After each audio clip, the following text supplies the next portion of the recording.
Galalpan min suai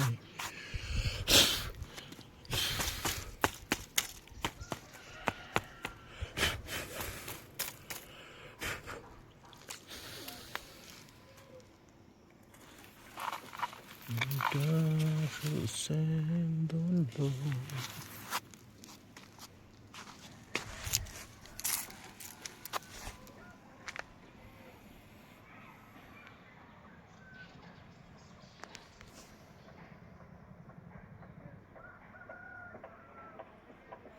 Iswa tuana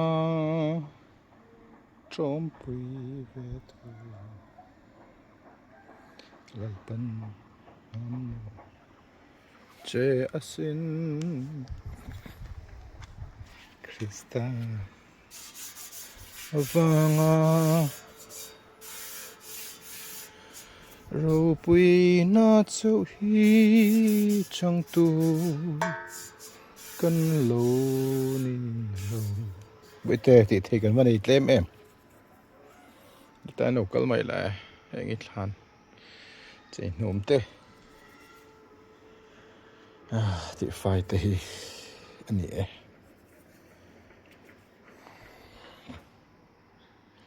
xây tủ vàng ấy mày Hallelujah Amen kapat rau thiêng lim sẽ bay căn bộ cái chế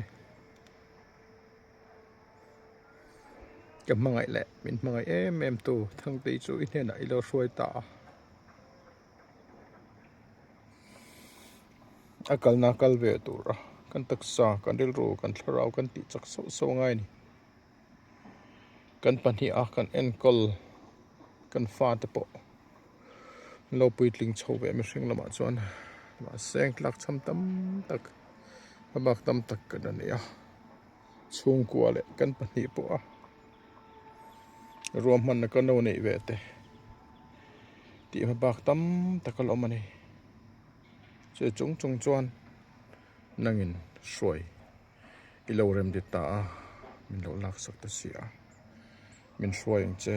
min kai ang che lungaya trapakun reng tur kan ne lo ma seng kan mangai thang te hian sun te tra te hian la phu ve mani kan chung ko tan he tong kaya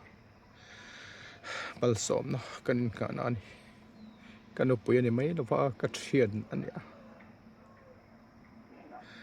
ka unau nu ania chang phei chun kanu ani chang thapo mani tiang khopa kan chung ko min khai ding to nia kan thlel ngoi ngoi ma seng lalpa ko vela som le na te tra na te tua to lo tu rai lo la ka wang ro chun kan lom em ani cái này cho khó về là lung ấy nó muốn tới cân lỗ mà bây giờ Thlan inen cân lâu thế na ama lim lệ lom ta cân thế nan cái tổ không nghe thì anh tụi cân tị tụt thế cân tị về thế này mal sôm na cân al pai sọc Krista mi lom thế chung cái điều chứ amen.